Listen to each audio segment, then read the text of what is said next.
Tiger. Little Bro's going to be back. You got both Marshall boys today at 5 o'clock.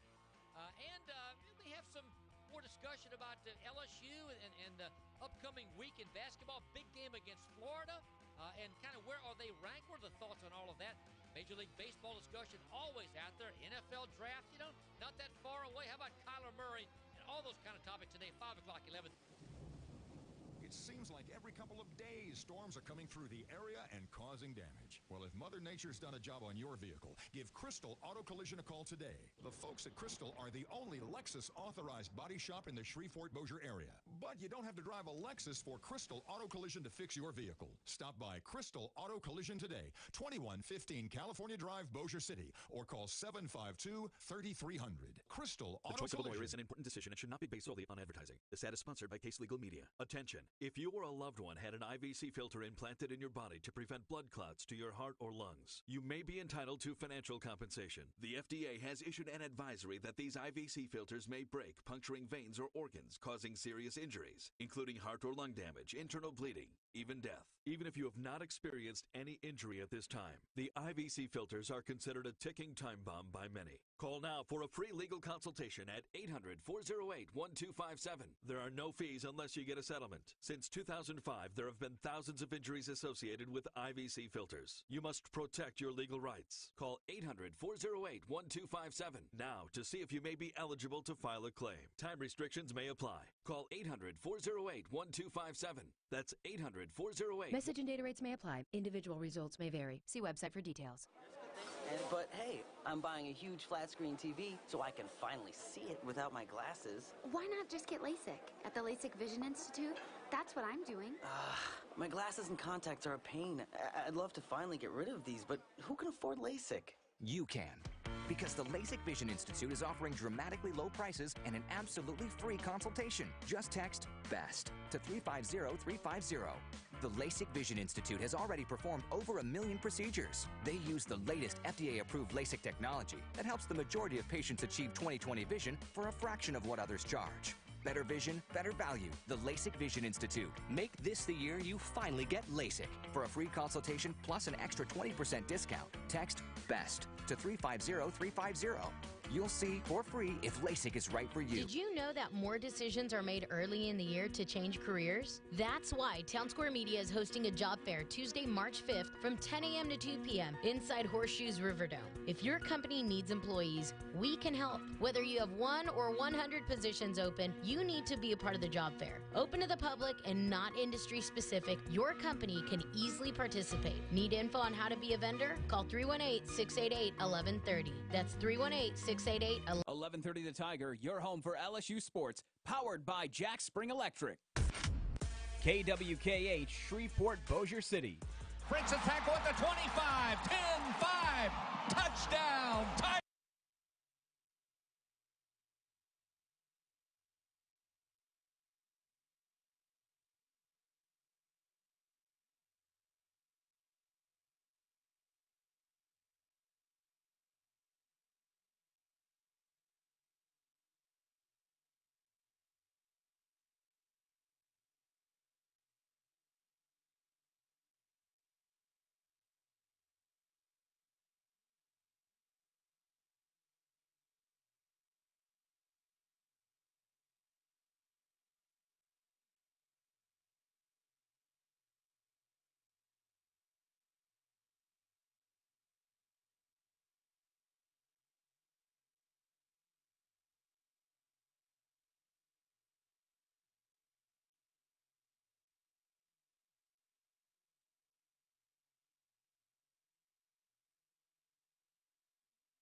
KWKH AM Shreveport Bossier. And the Tigers lead it 23-6.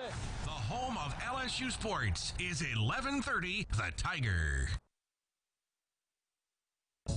Good afternoon. It's the Patrick Netherton Show. Voice of the Demons, right? Yes. Touchdown, Demons! Brined, marinated, or dry rubbed, it's sports the way you like it. Sports Center Top 10 right there! Talking to the biggest names, bringing you the best interviews. He actually smokes his beans. Thank you, Mr. Know-It-All. The cooler is full, and the brisket is resting. Just a nice little pull, and it comes right apart. That's perfect. We eat ribs with this dude. Here's your master of ceremonies, the Kansas City Barbecue Society certified expert. Throw the fade, looking for Ferguson. Got it! Patrick Netherton. 13-yard touchdown. Demons are back in it.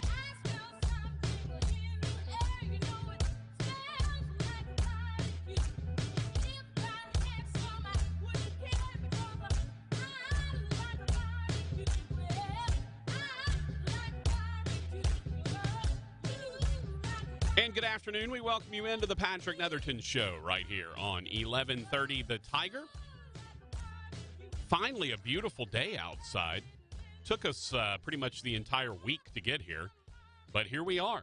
Beautiful, sunny. The clouds moved out about lunchtime or so is when they started moving out. I was actually eating lunch. When I got to lunch, it was cloudy, and when I left, it was beautiful and sunny.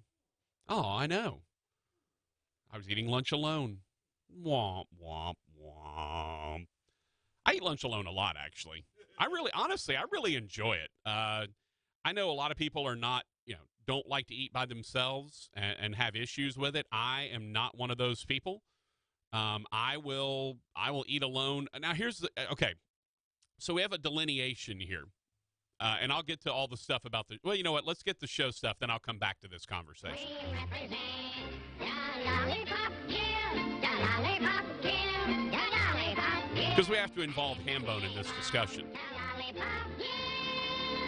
We wish to welcome you to Munchkin Land.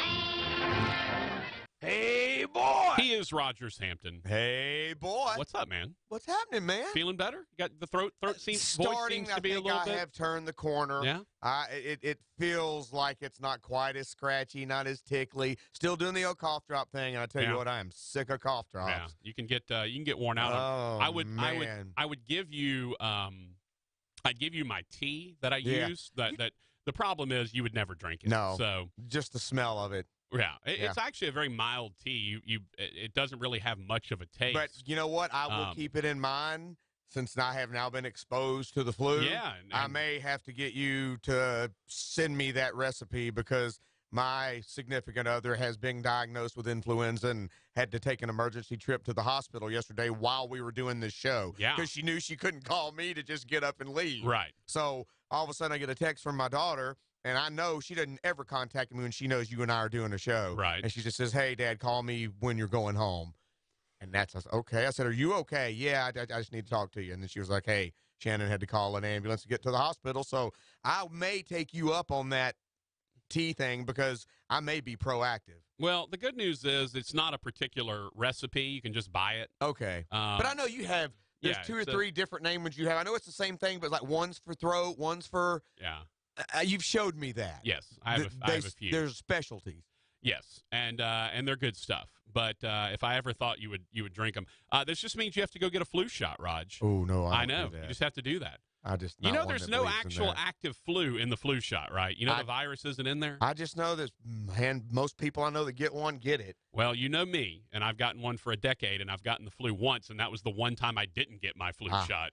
The only problem with the flu shot is, and this is, I guess it doesn't bug me. The only problem I have with the flu shot is that they inoculate you from, they're basically guessing, right? They're trying to decide, okay, this which is strain. There's we'll inoculate you from 3 different types of flu. No, you're exactly right. We think these are the 3 that are going to be the most prevalent, but if you get the 4th one, oh, well, you're not, here you go. Yeah. I've been lucky in that I've had the flu shot for, probably about the last 10 to 12 years, and I haven't gotten the flu. It's been either I have been, they've hit the right strains, or I just haven't been exposed to the wrong ones, either one. But I'm here to tell you, I've had the flu shot, and I've never actually gotten sick from it. The one year I did get the flu, I actually got the flu over the Super Bowl. During the Super Bowl, I was lying in bed, just like going in and out of consciousness, sleeping because I was just, it was awful. And that was the year I forgot to get my flu shot.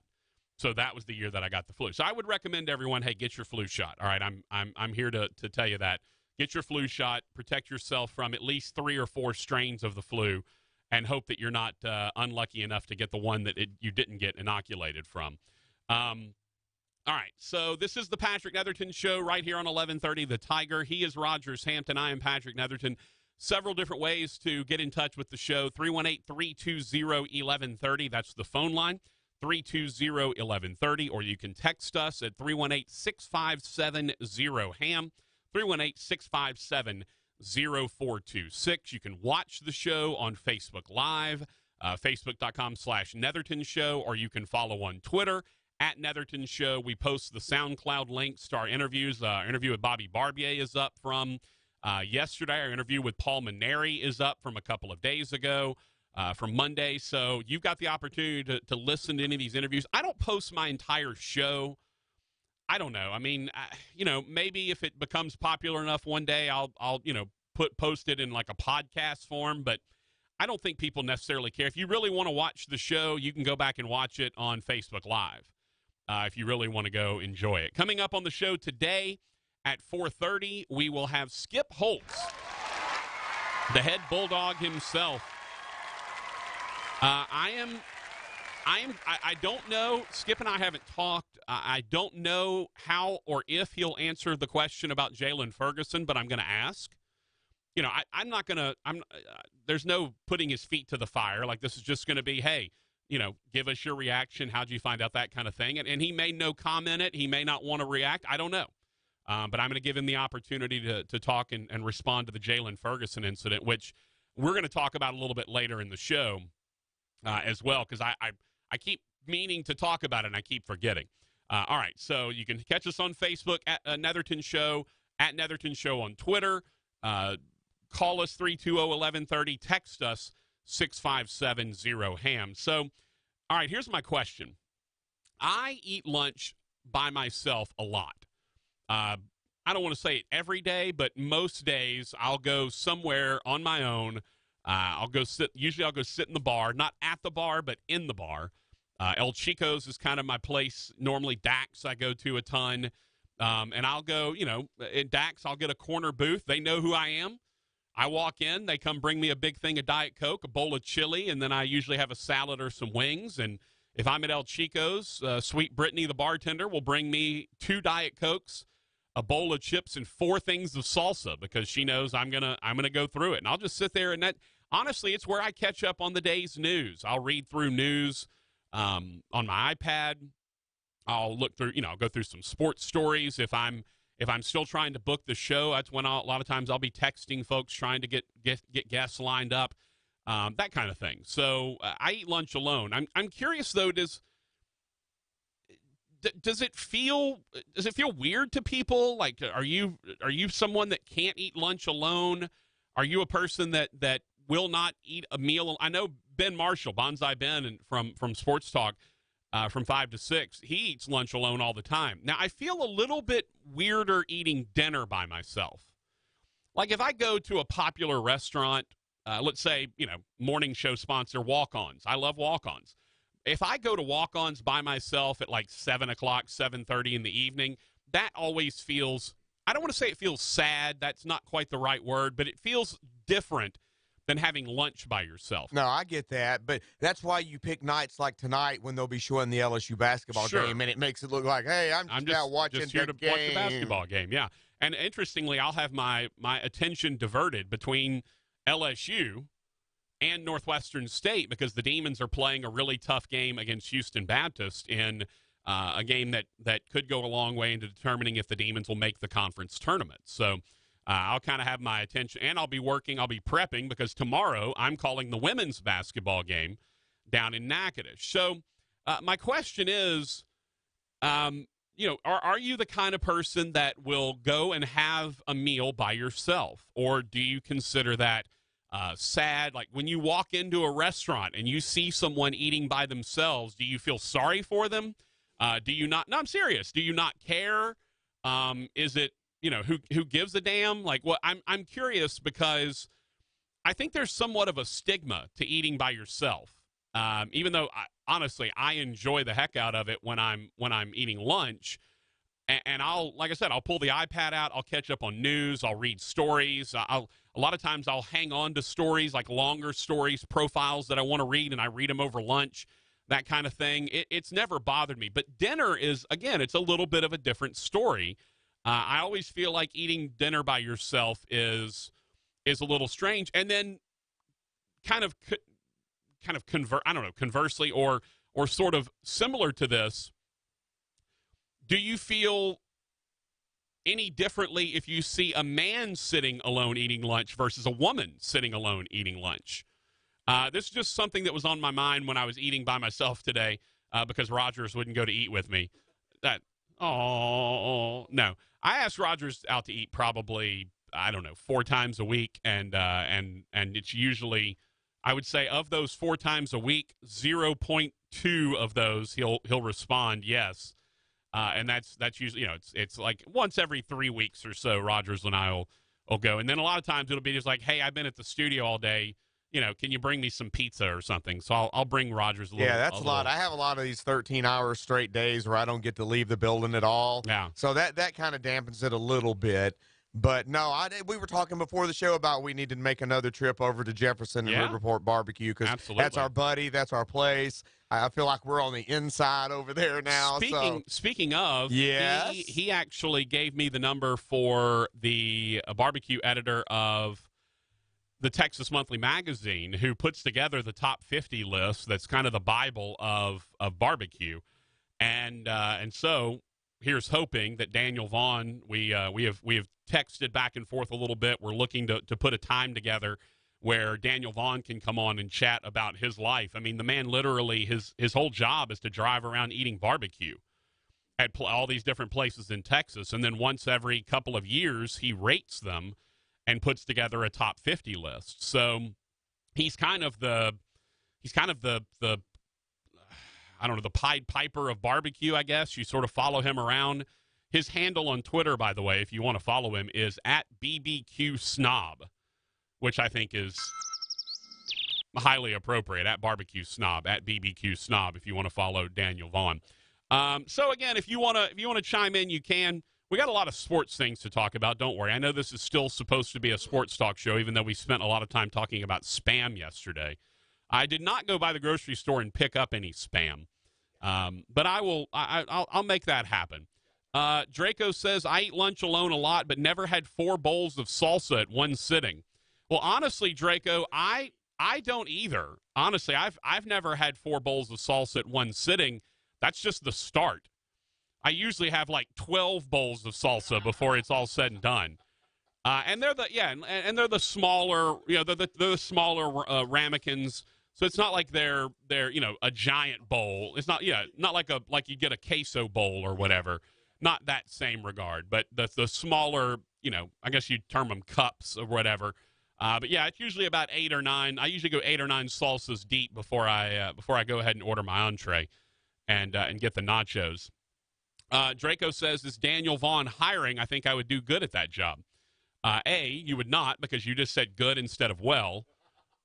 And you have to be a writer, Draco. You got to have command of the English language.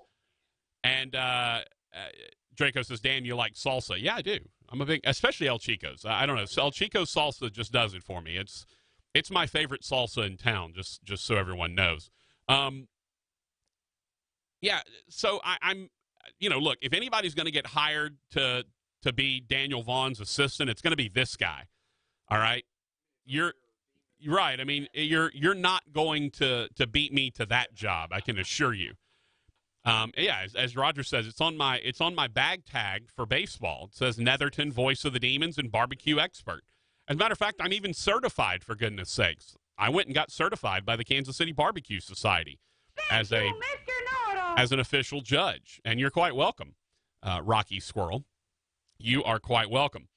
So yes, I do like salsa and I do like barbecue, and that's why we talk about these things. And Daniel Vaughn hopefully will be on maybe next week. We're going to kind of work on time, see if we can get everything straightened out and get that working, and hopefully we'll see that happen.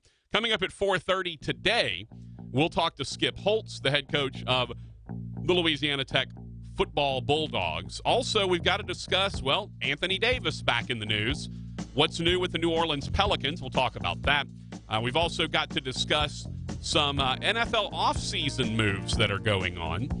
And we'll talk a little Major League Baseball, the rules changes that are potentially going in, and some college hoops to discuss as well. A lot of stuff on the docket. It's the Patrick Netherton Show, 1130 The Tiger.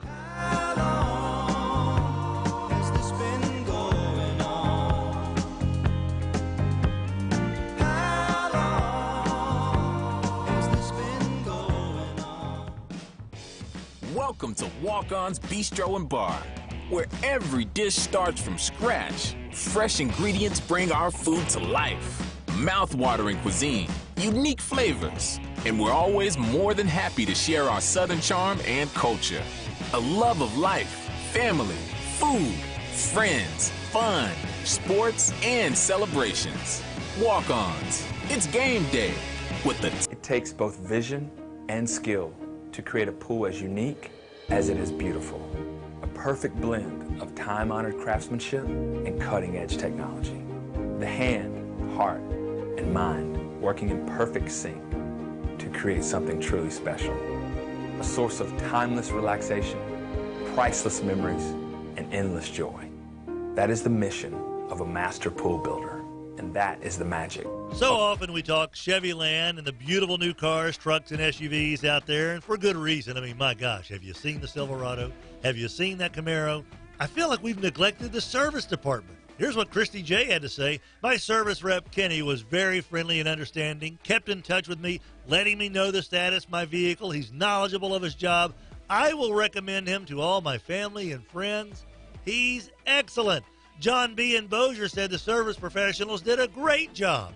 Great service at Chevy Land. Individuals and businesses with tax problems, listen carefully. If you owe over $10,000 in back taxes or have unfiled tax returns, we can help you take back control. The IRS is the largest and most aggressive collection agency in the world, and they can seize your bank account, garnish your paycheck, close your business, and file criminal charges. Take control of your tax problems now by calling the experts at Tax Mediation Services. 800-316-4761. That's 800-316-4761. 800-316-4761.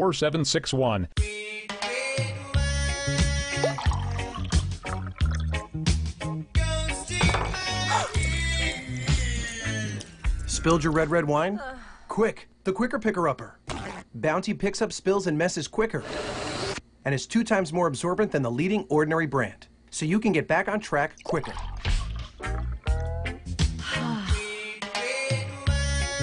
It's time for some straight talk. It's tax refund time, hallelujah. What are you going to do with all that glorious extra cash? A new drone? No, it'll end up in a tree.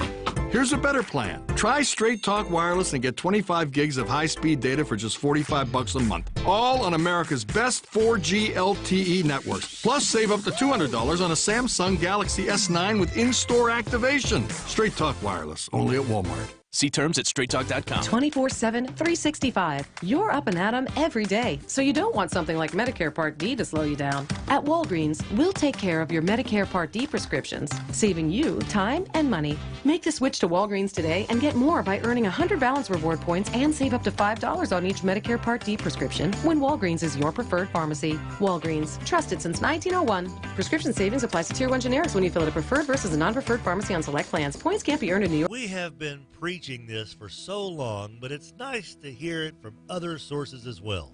Gibbsland Bank and Trust certainly knows about customer service. The Minden Press-Herald, our buddies over there in Webster Parish, just voted Gibbsland Bank and Trust the best bank and best customer service in Webster Parish. How you like them apples? You want great customer service? You want Gibbsland Bank and Trust. You know, Nicole, they say I've got an electric personality. Does that help me out at First Choice Personnel?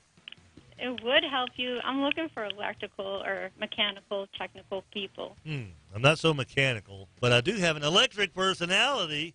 Sounds good. You come my way. Let me see what I can do for you. All right, 797-7810, 797-7810. First choice personnel make first choice. Did you know that more decisions are made early in the year to change careers? That's why Town Square Media is hosting a job fair Tuesday, March 5th from 10 a.m. to 2 p.m. inside Horseshoes Riverdome. This is open to the public and not industry specific, with companies like Horseshoe, AFS Logistics, Oshner, Gene Simpson, Hillcrest, and Centuries Memorial. So dress to impress and get your resumes out. For more information, call 688-1130. And we'll see you at Town Square Media's job fair Tuesday. 1130 The Tiger, your home for LSU sports, powered by Jack Spring Electric. Let's get to the meat of the matter with producer Rogers Hampton. Hey, boy! Here's your master of ceremonies, Patrick Netherton. If it's LSU sports, it's on 1130 The Tiger.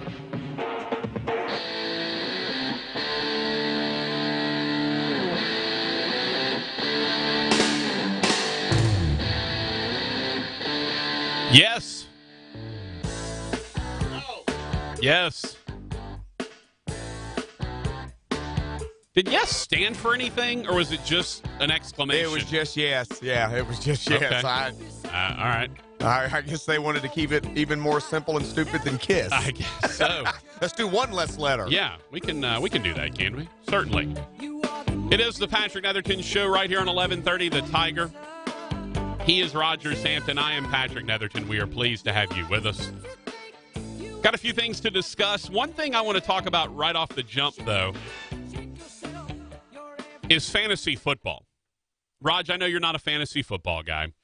I actually burned out on fantasy football because I started fantasy football in 93, 94, maybe, something like that.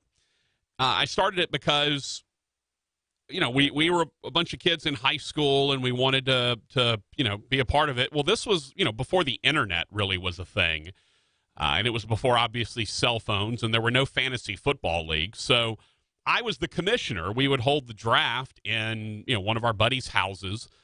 We'd go through, we'd do everything by hand, and I, being the commissioner, had to then compute all the scores by hand. So I would get the newspaper out. Yeah, this is right. I would get the newspaper, and I would go to the agate section, the agate page, and I would go through every box score, and I would read, okay, Barry Sanders did this. He had 21 rushes for 130 yards and 3 touchdowns, and I would, by hand, compile everyone's numbers. I'd compile everyone's stats. I'd make sure I kind of had everything figured out, right? So that's what I did. I did it all by hand, and that was obviously very, we didn't have the fantasy football leagues. So I kind of burned out on it. I did it a lot during college, and then, I was in fantasy football after college. I did it a lot when I was, through the last 10 years or so.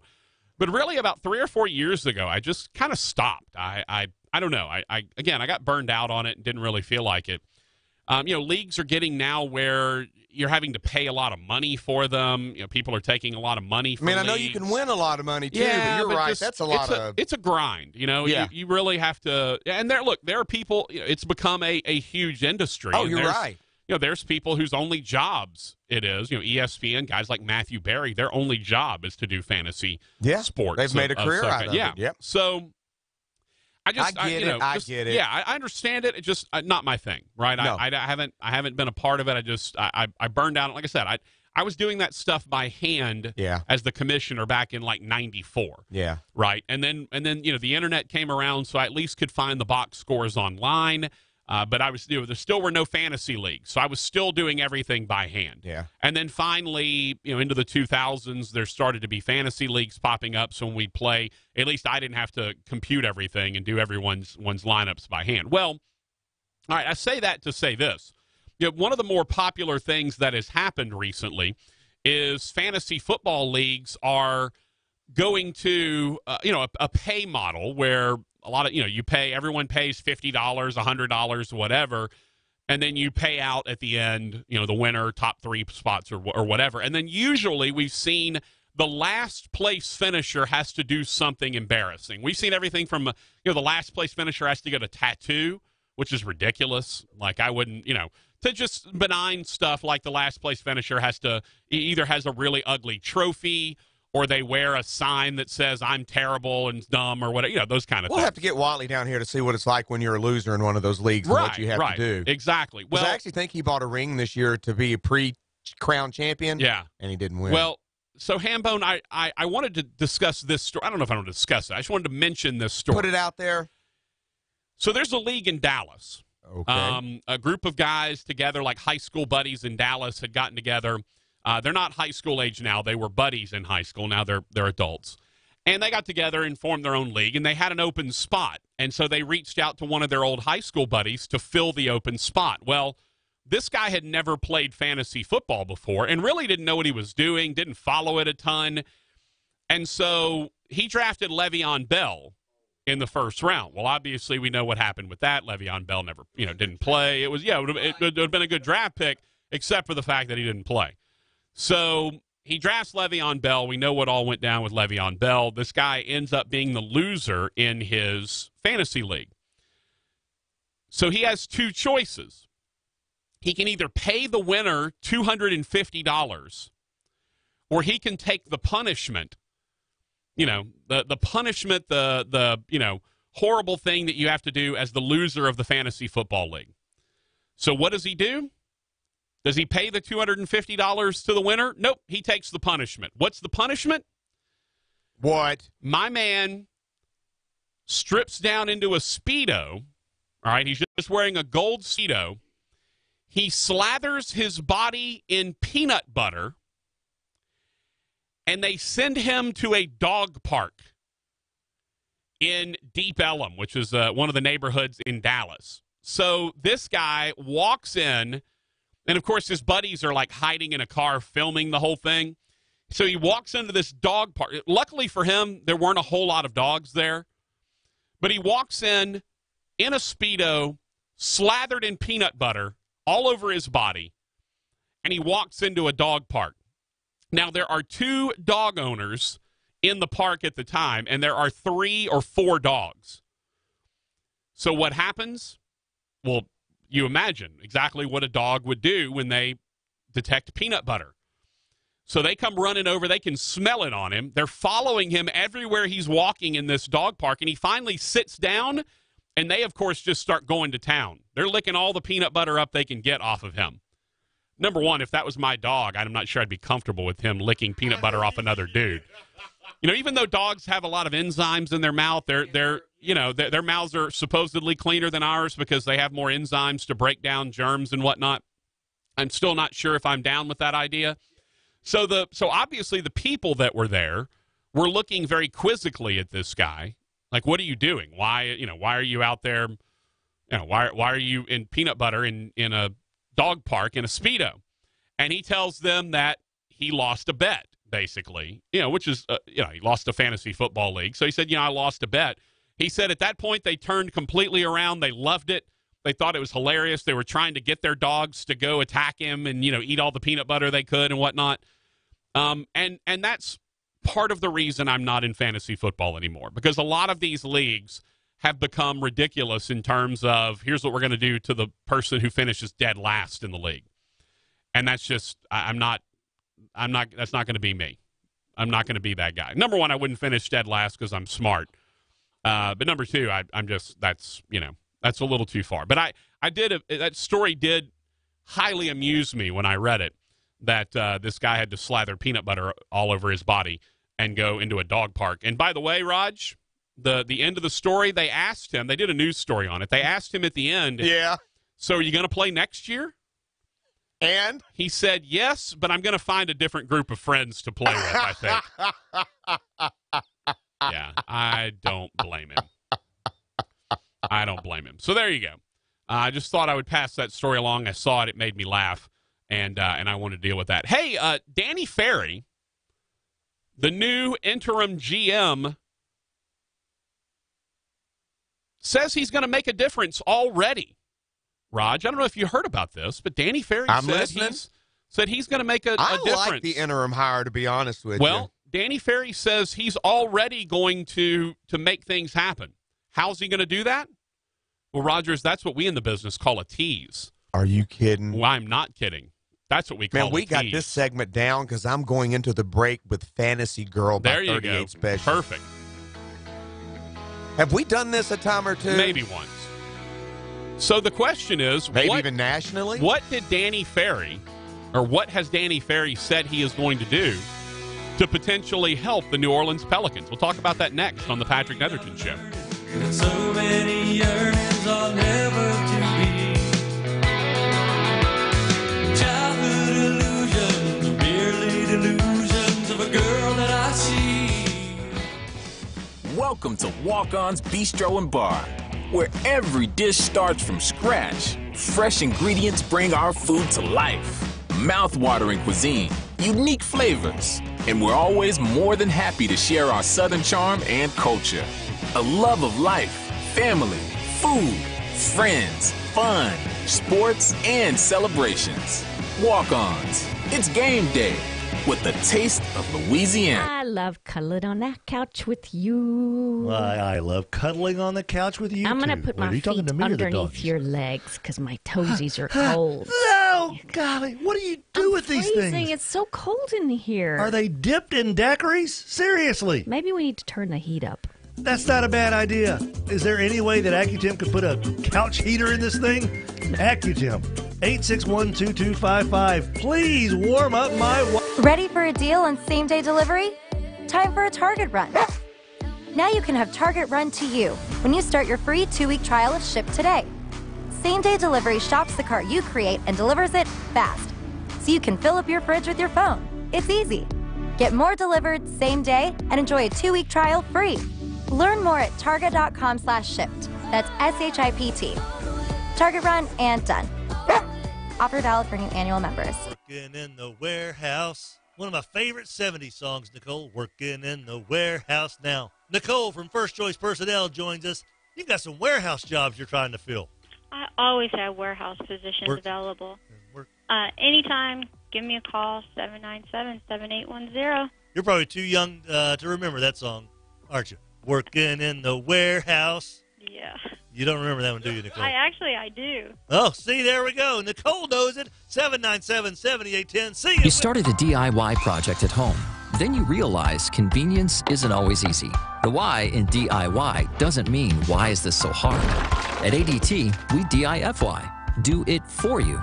We customize and install a secure smart home that you control from the palm of your hand or the sound of your voice.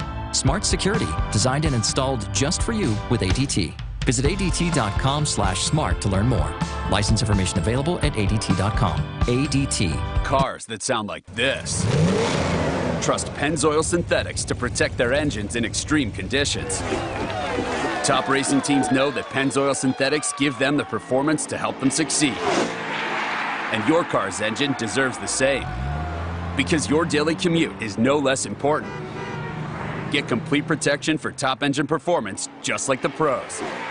Go to Pennzoil.com/oil change. You gotta be so cold to make it in this world. Yeah, you're a natural, living your life cutthroat. You gotta be so cold. Yeah, you're a natural.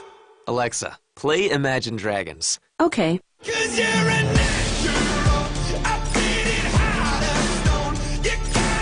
With Amazon Music, a voice is all you need. Get access to over 50 million songs. Download the Amazon Music app today. New appliances can do wonders for a kitchen. Right now at the Home Depot, they'll also do wonders for a kitchen budget with up to 30% off appliance special buys. Like the 4-piece stainless steel Samsung Kitchen Suite. Over $2,000 off a fridge, gas range, microwave, dishwasher.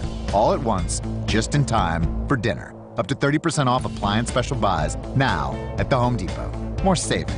More doing. U.S. only while supplies last. People are looking for an employment situation where you're surrounded by folks that you like, doing work that you enjoy, and benefiting humanity. Hey, I know a place that can do all of that and more. Gibbsland Bank and Trust. It's not just a job, it's a career. Visit their website, gibbslandbank.com/careers, and join the great... Stop by O'Reilly Auto Parts today and pick up 5 quarts of Mobil 1 full synthetic motor oil for $28.95. Plus, get a $10 O'Reilly Auto Parts gift card after mail-in rebate and earn double O Rewards points with your purchase. Protect your engine with Mobil 1 full synthetic motor oil at O'Reilly Auto Parts. Better parts, better prices every day. Limit supply. See store for details. O'Reilly Auto Parts. Floating through the airwaves like smooth hickory smoke. Patrick Where Shreveport and Bossier come for LSU Sports, 1130 The Tiger.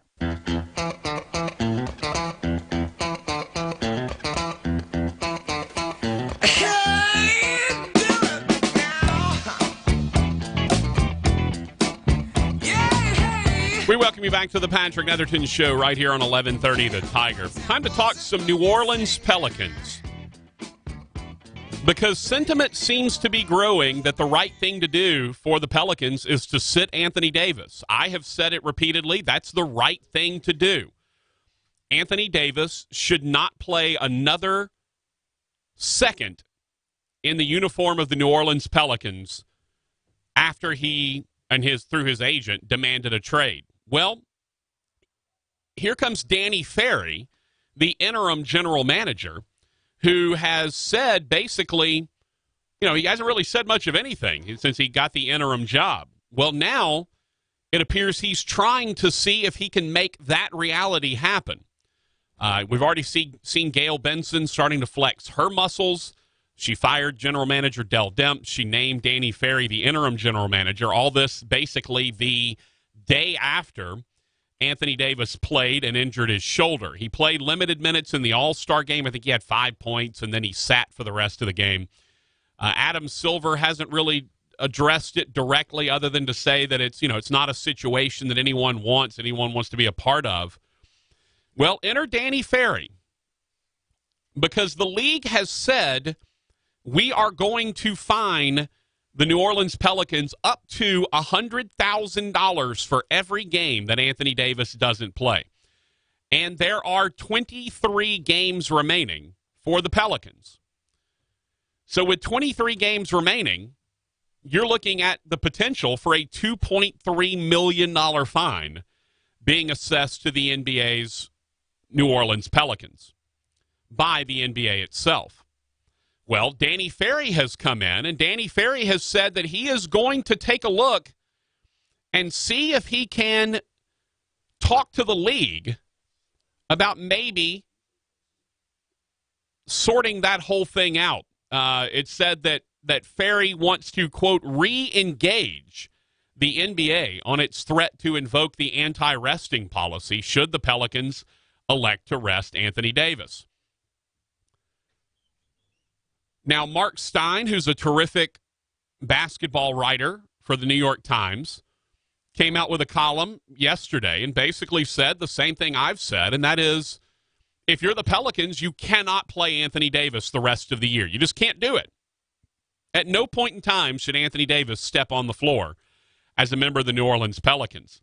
Interestingly enough, one solution that I actually heard was, for lack of a better term, Adam Silver suspending Anthony Davis, because Davis, through his agent, has already come out and said that, he wants a trade. He's not going to re-sign. Basically, he has come out and you could argue demonstrated conduct detrimental to the team, conduct detrimental to the league. And so under that, Adam Silver could actually suspend Anthony Davis. I mean, he could, it still would be with pay, but he could actually make this easier on New Orleans. But it appears that he's going to go about trying to make it tougher on New Orleans. So the question is, can interim GM Danny Ferry actually pull this off? Can he get in there? Can he get in the ear of Adam Silver and get Adam Silver to relent and say, look, what you're doing basically is you're taking away our ability to do the best thing for our franchise. And so I'm legitimately curious if Danny Ferry can make this happen. Is this something he can do? Can he get in the ear of Adam Silver? Can he make Adam Silver relent and understand that New Orleans' best bet to become a viable franchise again is to let Anthony Davis go. And notwithstanding the fact that the Pelicans have actually been a little bit better without Davis on the floor in recent weeks. You know, they've been a little bit of a scrappier, better team. Now, they do not play tonight, do the Pelicans. But I'll be very curious what happens when they do. I'm going to look at I'm going to see when their next game is here. I'm looking at the schedule real quick. They play at Indiana tomorrow at 6. Friday at 6 they play it. So 2 days for Danny Ferry to try to get with Adam Silver. Here's the thing. If you want to call us, you can, 318-320-1130. If you want to text, you can, 318-657-0426. 6570-HAM. What would you do if you're Danny Ferry? What would you do if you're Alvin Gentry? What would you do if you're Gail Benson? Alvin Gentry obviously wants Davis to play. He wants, the best opportunity for his team to win right now. And you get that. You totally understand that. As you look at the standings right now after the All-Star break, the Pelicans are second to last. Or I guess technically third from last. They're ahead of the Memphis Grizzlies and the Phoenix Suns. But they stand 6 games out of 8th place with 23 games left to go. 6 games from 8th place, 23 games left to go. Do you really believe in that time that you are going to be able to make up the ground you want? Do you really think the Pelicans are going to make up 6 games in 23 games and find their way into the playoffs? I think it's silly. I don't think there's a chance. So your best bet is to just sit him. Sit Anthony Davis, allow him to stay healthy, recover, get back from his shoulder injury, get as healthy as possible, and then you deal him in the offseason. And you get as much as you can for him, as many draft picks as you can for him, as many young players as you can for him, and then you go about rebuilding the franchise with either Danny Ferry as your full-time GM or someone else. There's talk that they actually interviewed Trajan Langdon, the former Duke Blue Devil, who I have seen or from what I've read, is one of the sharpest minds in basketball. And there's talk that this could be, the home run hire. I don't know. Again, I'm not an NBA guy. The only reason I'm talking about the NBA right now is because of the Anthony Davis situation, because it's so extraordinary. This is so much out of the realm of the normal course of talk that you have to deal with it. All right, so let's lay out a scenario. Danny Ferry talks to Adam Silver. Adam Silver says, you know what? I heard your argument, Danny Ferry. I don't care. You guys have to play Anthony Davis, or I'm fining you $100,000 a game if you don't. If I'm Gail Benson, I write him a check for $2.3 million right then and there. Just hand it over. Here you go. There is no way to either penalize or incentivize the Pelicans to play Anthony Davis. And if they do, they are doing a giant disservice to the fans of New Orleans and to their own franchise. Period. End of discussion. I shouldn't say that because, I do want discussion. I want people to call and text and whatnot. But at some point, you've got to understand that you're talking about the face of your franchise and the guy that you will eventually turn into the future of your franchise through multiple draft picks, through multiple other players, whatever the case may be. And the idea that the league is something like this. Look, this is a position the league's never been in before. The sitting out rule that they put in was put in effect because of Greg Popovich sitting his starters on the road so that they could rest up before the playoffs. And the reason for that is, and the Sports Illustrated article about this made a great point. Take for instance, the Phoenix Suns. All right, the Phoenix Suns right now are 11-48. All right, 11-48. They're in the midst of a 15-game losing streak. But when New Orleans comes to Phoenix, hey, maybe a few more butts in the seats because they want to see Anthony Davis. When the Warriors come to play in Phoenix, more butts in the seats because they want to see the Warriors. Oklahoma City comes in, more butts in the seats because they want to see Paul George. They want to see Russell Westbrook. A team like Phoenix is no longer, guys aren't showing up to watch their team, they're showing up to watch the other team. So you understand the idea that down the stretch you don't want to see a bunch of guys sitting because it can take away from the fan experience, especially on the road at some of these really moribund teams like the Phoenix Suns who have 11 wins. You know, you want people to show up for that game, even though the Suns are not a draw. Maybe the opponent's the draw.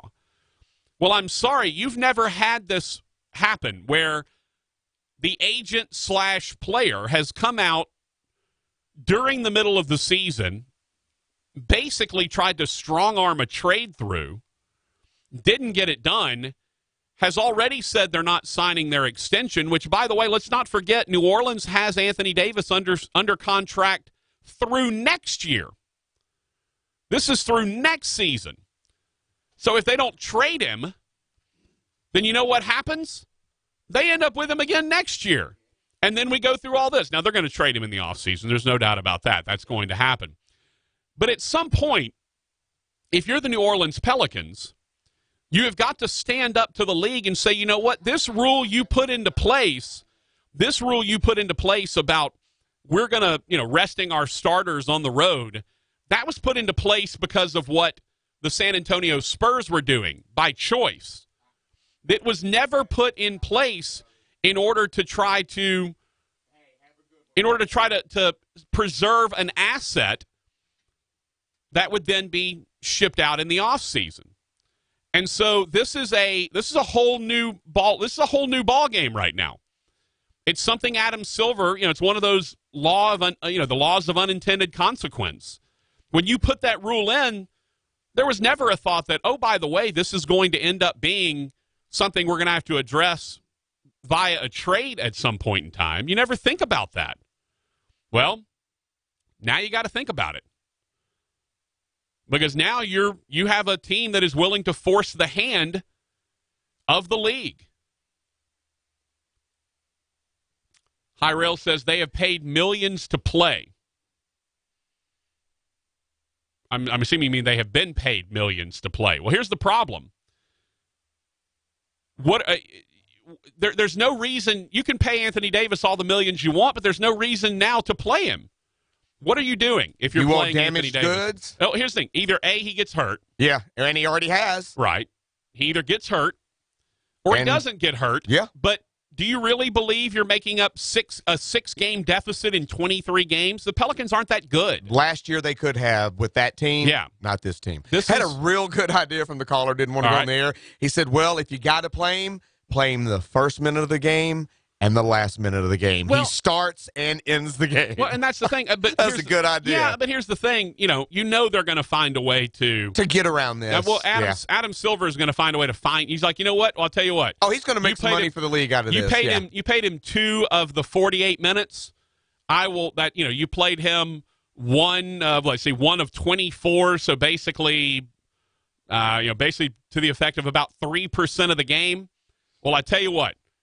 I will take 3% of the fine off of you, and I'll only fine you $97,000 instead of $100,000 a game, right? Because it's not a must $100,000 fine. It's up to a $100,000 fine. He could choose to not fine him at all. Yeah, he could make it $1. I mean, he could choose. Yeah, he could choose to fine him $1 or nothing. Or nothing. Yes.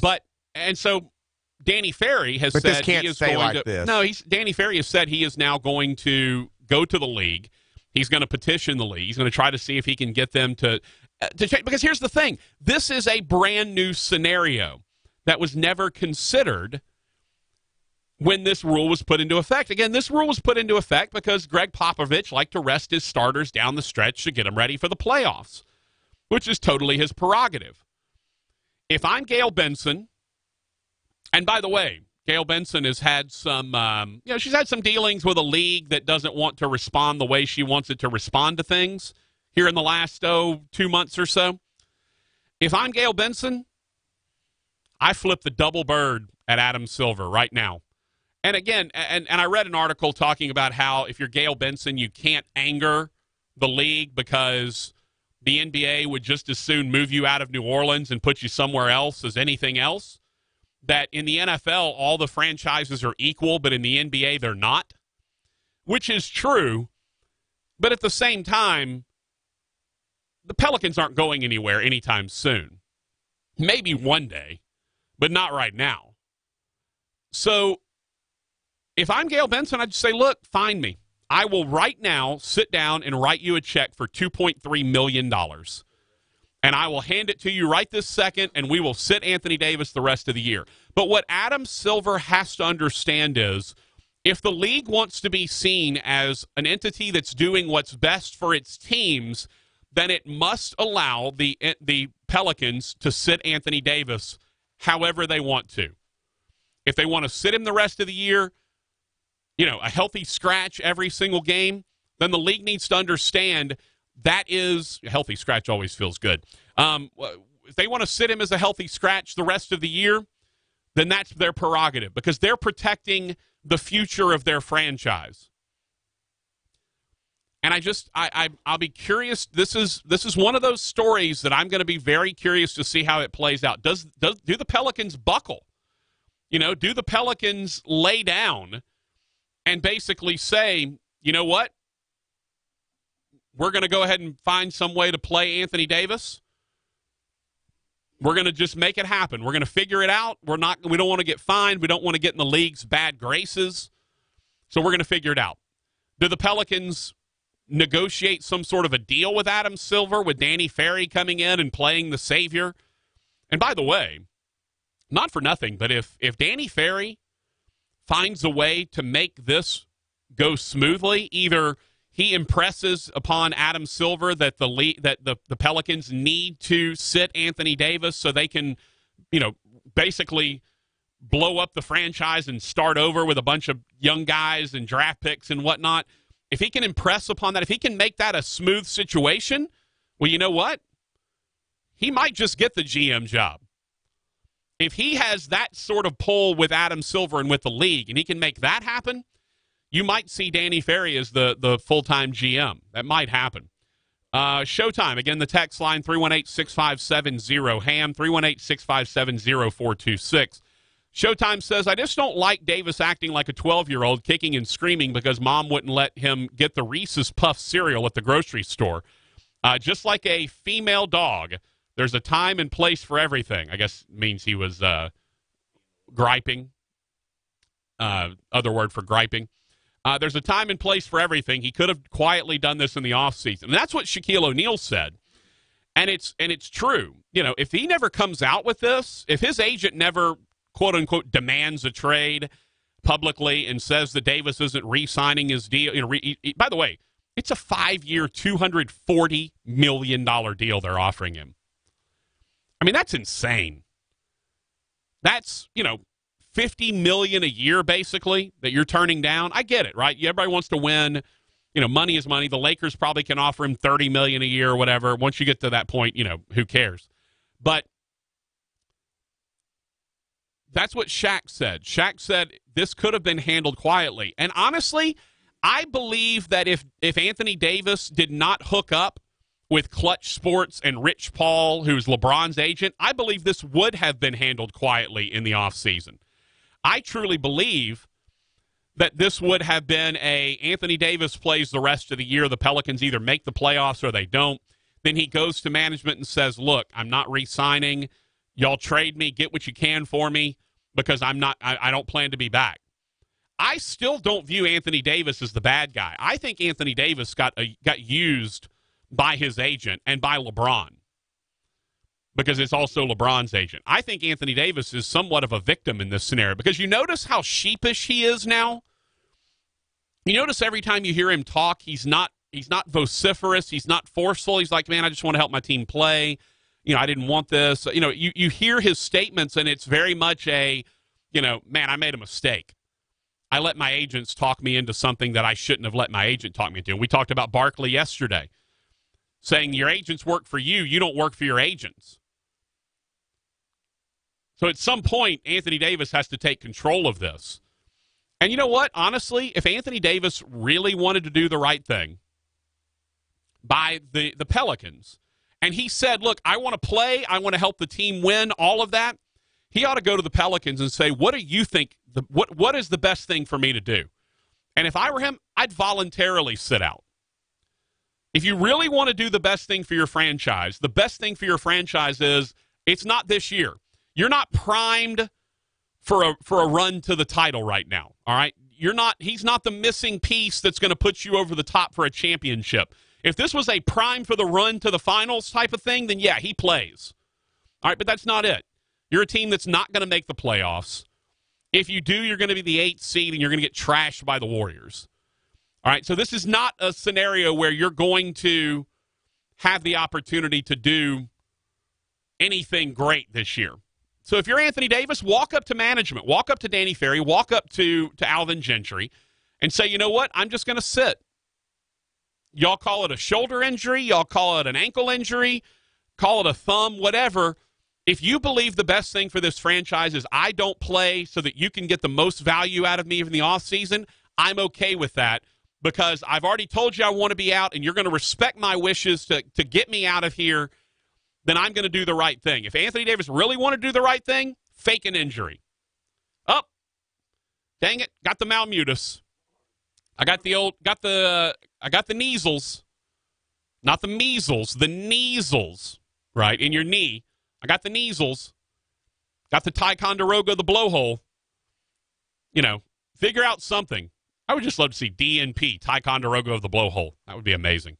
We got another text, 832 number says the hard part for the Pelicans is they had a pretty good trade offer on the table, as much as I don't want to see him in a Lakers uniform. Actually, it wasn't a great trade offer. You don't want the guys that the Lakers are trying to send to you. What you really want, honestly, is draft picks. So a team like the Celtics can send you some quality players and some draft picks. If you're going to be forced to try to take Lonzo Ball or whatever the other guy's name is, Brandon Ingram, whatever. Like, there's a lot of guys that you don't necessarily. Kyle Kuzma, like there's some guys that are decent on the Lakers, but these are not franchise turnaround type players. Right, exactly. That's why they're getting rid of him for the Lakers. No, your best bet is to take more offers from more teams. Make Boston and L.A. get in a bidding war for you. Make them have to, and then hey, here comes Golden State. Here comes Dallas. Mark Cuban wants to put him with Luka Doncic and Kristaps Porzingis. Because that's a guy. I mean, he'd probably trade Kristaps Porzingis for Anthony Davis. Yeah, I mean, I don't know. I'm just saying, let more teams become involved and make a bidding war for it. Showtime says it's the fact that Anthony Davis trashed the city of New Orleans, who stood by him the whole time he's been there. He lifted his leg and urinated on them, and I think 95% of it is his big shot agent trying to get any press he can to drive his market value up. Oh, it's the agent's issue, no doubt about it. I don't know that Anthony Davis trashed the city of New Orleans. I haven't really heard that. Was there quotes to that effect where he said bad things about New Orleans? I think he understands they're not a team that's primed to win a championship. They're not there. And look, he gave them, 6-7 years now to try to figure it out. They've had a long time to try to build something around him. And it looked like they were kind of headed in that right direction. They had Rondo last year and, playoff Rondo and all that, and they were kind of moving in the right direction. And then they kind of blew that up and started over again this year. And they've got some decent pieces. I mean, Julius Randle's not a bad player. The guard whose name escapes me right now, Drew Holiday, good player. They've got some pieces. They just don't have enough to make it valuable. 832. Will there really be a gritty bidding war with the rumor he wants to be in L.A.? I know he said all teams are an option, but there's that concern. Are you going to unload draft picks for a one-year player or the risk of it? That's a great question. He has 1 year left on his deal. Anybody that he gets traded to is going to sign him for a year. That's they're picking up that last year of the contract. Then it's up to him to decide if he's going to re-sign. But the reason Boston's involved, they are in a win championship mode now. Not, hey, they're building toward a championship. They have the pieces right now to compete next year. And Anthony Davis. And compete this year as well, but they get Anthony Davis next year. And Anthony Davis has already said, hey, I'm not. He even said he'd be willing to go somewhere for a year and play. He said, I don't want to go to Boston initially. Well, obviously, he's walked that back now. Yeah. He's saying, my dad said that, not me. At the All-Star game, he said, I'll play anywhere, any team that wants me. Yes, there would have to be a consent that, yes, we're going to have a long-term deal that's signed after this. But I believe there will be a bidding war for Anthony Davis, even for a 1-year deal. Because I believe a team like Boston would Anthony Davis that he needs to stay here. Because we have pieces around him, and we've got the best coach in the NBA, not named Steve Kerr. Right? So I believe that some of these teams, especially Boston, believe that they can woo Anthony Davis once it happens. And you're right. Draft picks are a tough thing to give up when you know a guy's on the last year of his deal and maybe hasn't committed to re-signing. But I have a feeling that whoever is going to get the trade done is going to have a signing, an extension of that contract done before that trade happens. And look, if I'm Anthony Davis, if you really want to win a title, then you've got about three or four teams that you can go to, and Boston is one of them. And wouldn't be surprised if Boston doesn't. I mean, look, Kyrie and Anthony Davis together, that's lethal. That's a lethal combination. Not that Kyrie's necessarily going to be in Boston next year, but you just don't know. Hyrail says, if he said I'll play anywhere, play in NOLA. Well, he's already said he wants to play, that he wants to play this year, but he's already said he's not re-signing. He doesn't like the way the franchise is going. He said any teams that were interested. He still, has the right to not sign with someone. I mean, he still has the right to not. I don't know what his no trade clause is, but I'm pretty sure it's probably pretty good. So my guess is he probably has the right to veto some trade. If the Orlando Magic come calling, he may not. If the Phoenix Suns come calling with their 11-win team, he may not, end up going there. But again, he doesn't think New Orleans is a place he's going to win. I have a hard time making Anthony Davis into the villain here. I really do. It's his agent, I think, that's the villain. But again, like Charles Barkley said, agent works for you. You don't work for him. Coming up at the bottom of the hour, we'll chat with Skip Holtz, the head coach of the Louisiana Tech Bulldogs. Get his thoughts on the Jalen Ferguson situation. We're going to talk about the Jalen Ferguson situation coming up. Very strange deal all the way around. So we'll talk about that, and we'll ask Skip about it coming up at 4:30.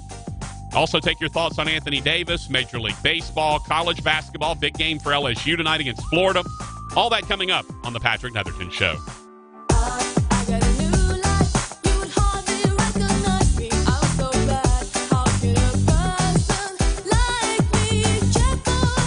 I'm dreading this. Now, these utility bills. Well, it is wintertime. Oh, not so bad. See? This is what I've been telling you, sweetie. Oh, my gosh. Look how much money we saved. Compared to 3 years ago before we had AccuTemp. Come out and start our maintenance plan. I'm telling you, we're paying less for heat now than we did back in the 50s. It really works. It's amazing. AccuTemp. I'm telling you, get your unit maintenanced by the fine folks at AccuTemp. Save you money. 861-2255. Morehead Pools has been a part of Hanging with Hester from the very beginning. You're talking about a company that's been in the top 25 for 5 years running in all of North America, according to Pool and Spa News. They've won numerous awards for their staffing. But Michael Moore's here to tell you what else they can do. Well, Jacob, not only do we design pools, we want to design the entire environment. And that includes outdoor kitchens. That includes covered patios, living spaces. We want to take the inside to the outside. That's our goal, and do it in a very tasteful, elegant way. When you fire up a John Deere 1 Series tractor, you can tackle the job without wrestling the attachments. Hook up everything from a front loader to a drive-over mower deck in no time. So you can haul gravel, cut grass, or do any job in between. Because when things just click, work just gets done. And now get a 1 Series for just $99 a month at your nearest participating John Deere dealer. Nothing runs like a Deere. Run with us. Search John Deere 1 Series for more. 0% annual percentage rate. For additional cost information, please call toll-free. Hey, not to brag, but Buffalo Wild Wings is the official chicken wing of the NCAA. Yep, soak it in.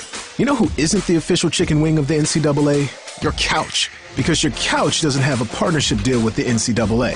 So do you want to be home on your couch, the official nothing of the NCAA? Or do you want to be at Buffalo Wild Wings, the official place that has lots of TVs and beers and screaming fans, and it's officially better than your couch for college basketball? Buffalo Wild Wings. Please. Geico presents eyewitness interviews with inanimate objects. This is Brian Bruno live on the scene of a recent windstorm, here to describe the event, A Chest of Drawers. There's a storm howling outside, so I thought I'd stay in and watch a rom-com. 5 minutes into the flick, a tree branch slams through the window. Were you hurt? I just got a scratch on my chest. Your chest of drawers can't help you in a windstorm, but the Geico Insurance Agency can help you get covered for personal property damage. Call Geico to see how affordable homeowners insurance can be. What's in store for your business this week at Staples? Your promotion to CIO, Chief Ink Officer. Because this week, in honor of President's Day, you get 20% back in rewards when you spend $75 on ink or $200 on toner. With savings that big, you'll be the Director of Deals, the President of Printing. Get 20% back in rewards on ink or toner. Now at Staples. Where there's a whole lot in store. Ends 2/23/19. Restrictions apply. See store. When you fire up a John Deere 1 Series tractor, you can tackle the job without wrestling the attachments. Hook up everything from a front loader to a drive-over mower deck in no time. So you can haul gravel, cut grass, or do any job in between. Because when things just click, work just gets done. And now get a 1 Series for just $99 a month at your nearest participating John Deere dealer. Nothing runs like a Deere. Run with us. Search John Deere 1 Series for more. 0% annual percentage rate. For additional cost information, please call toll-free. We have been preaching this for so long, but it's nice to hear it from other sources as well. Gibbsland Bank and Trust certainly knows about customer service. The Minden Press-Herald, our buddies over there in Webster Parish, just voted Gibbsland Bank and Trust the best bank and best customer service in Webster Parish. How you like them apples? You want great customer service? You want Gibbsland Bank and Trust. Nicole joins us from First Choice Personnel, and they've got jobs, and more jobs, including the clerical field. Right, Tim. Right now, with clerical positions, we have administrative assistant positions. We have positions for bookkeepers, basic clerical, receptionists, anything right now. If somebody's actually looking for a job or people looking for employees, we have a lot of what you're looking for.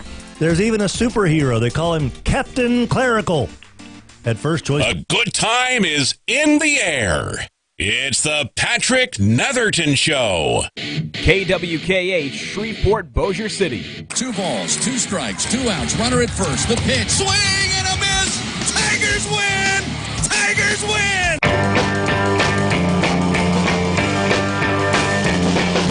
People try to put us to down. Talking about my generation. Just because we get around. Talking about my generation. Things they do look awful. Talking about my generation. Wait, this is the Who again? Yeah, the Who. No, the Who. Who? No, the Who. No, the Who. Wait. Well, guess who? The Who. Yeah. No. I'm asking the Who. No, you guessed. No, I'm asking though the Who. No, that's it. Hey, we just did a Who's on First bit, everybody. Congratulations to us. Whoop whoop. Yeah. Not to be confused with the Guess Who. That would have been that would probably even been a better bit. The Who. No, the Guess Who. No, the Who. Yeah, that's why I said that. You threw the Guess Who in there. Yeah. No, the Who. No, you're right. That's it. You guessed it. No, not the Guess Who. The Who. Not the Guess Who. Yes. Yeah, okay. All right, enough. Wow, we're old. Enough of our idiocy. We're old and juvenile. I love it. How does that work? How are we both old and juvenile? Well, physically old. I mean, we are. Mentally juvenile. Speak for yourself, sir. I am physically young. Hey. I am young and strong. You might have lived your life, but I haven't lived my life. I haven't lived my life yet. Coming up in about 20 minutes, we'll chat with the head coach of the Louisiana Tech Bulldogs. He is Skip Holtz, an old friend. I like Skip a lot. Look forward to chatting with him. And I'm going to get his thoughts on the Jalen Ferguson situation. If you hadn't heard, Jalen Ferguson, defensive end, outside linebacker, whatever you want to call him, for Louisiana Tech, became the all-time sack leader in the history of college football in the bowl game. Well, it turns out that back in his freshman year at Louisiana Tech, he was convicted of simple battery following a fight at a McDonald's. Well, because of that, the NFL rescinded his invitation to the scouting combine. Now, the NFL has put a clause in that said if they turned up an off-the-field issue, that would make someone ineligible for the combine. Look, I'm saying, okay, number one, that's a good rule. I'm okay with that, right? I'm okay with an off-the-field issue. You know, look, if your senior year you get popped for drugs or something like that, yeah. But your freshman year, you get into a fight at McDonald's. It's a simple battery conviction. I think the fine was less than $200. It was like $180. And that's going to, I mean, that's 4 years ago. This to me is draconian. It's punitive. You're going to hold a kid out of the scouting combine, you know, his opportunity to shine and to potentially, I mean, you know, this is a guy they're talking about as a first-round draft pick. And you're going to hold this guy out of the scouting combine because he had a simple battery charge as a freshman in college at a fight at a McDonald's? Apparently also received a public intoxication charge.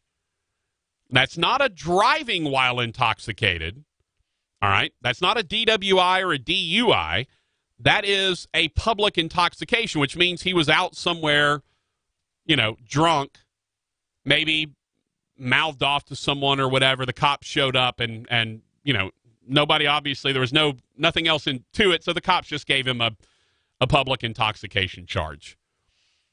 I mean, I get that the NFL is trying its best to clean up the image of its league. But on, you know, the same week or the week after Kareem Hunt re-signs in the NFL, after we have video of this dude pushing and kicking a woman, and you are, as of now, doing nothing about it. Now, you know, they're still investigating, and they're going to, you know, do whatever they're going to do, whatever suspensions they're going to do. And you're coming down hard on a kid who got in a fight at a McDonald's when he was 17, 18 years old. Look, I was a really good kid growing up. I was not a troublemaker. All right? I didn't get in fights. I mean, hell, to this day, I've still never been drunk. I've never had more than one shot at a time. I've had, Rogers, this is my favorite thing to say, I've had 6 shots in 6 different calendar years. Like, I've never been... And with the way you eat and sweat, depending on what bar you're at, yeah, that's not going to affect you at all. Wait, let me tell you a quick story. Okay. First time I ever did a shot of alcohol. All right. We're in Natchitoches. We're doing the coaches show. We would do the football coaches show on Thursday nights in Natchitoches. We were at the bar doing the coaches show. Coaches show's over with. All right. Now, at this point, I'm pushing... Right now, I'm about 305, 310. At that point, I was probably about 330, 340. Okay. 6'4", 330, 340. So a hefty dude. Pretty big old boy. Yeah.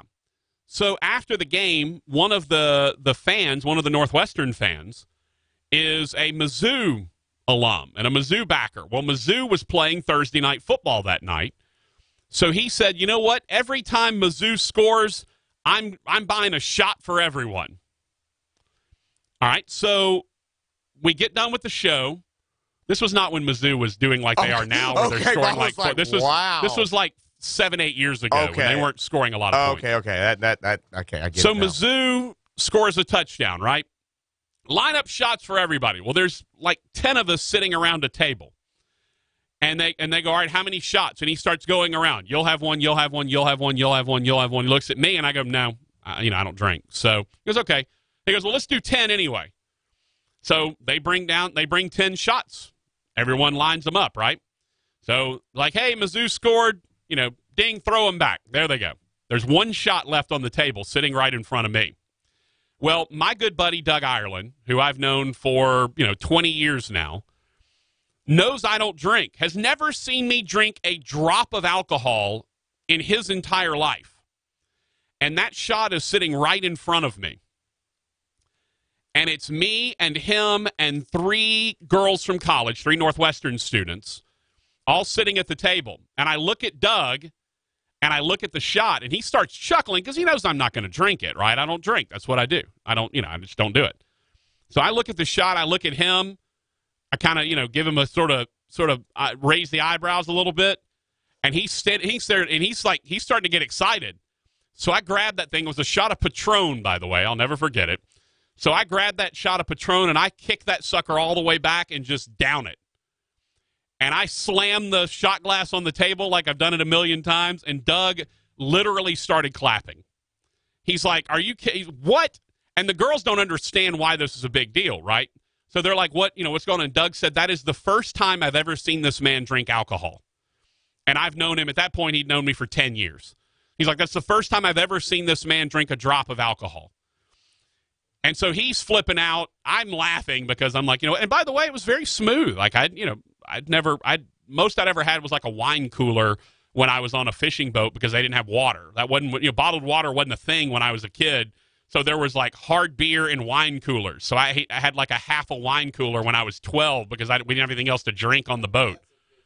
Yeah.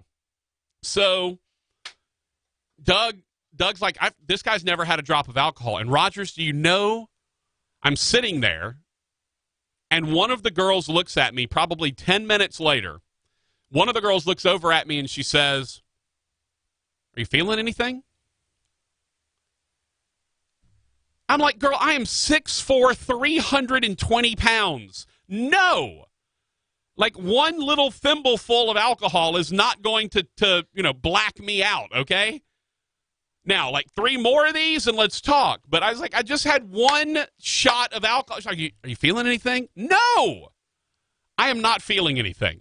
So, Rogers, I say all that. I love that story, by the way. Yeah. I say that's about the wildest thing I did in my youth. Okay. All right. But there are still some things that I did when I was 17 or 18 years old that I don't necessarily want people to know. I got my truck stuck in a dry Sibley Lake down in Natchitoches.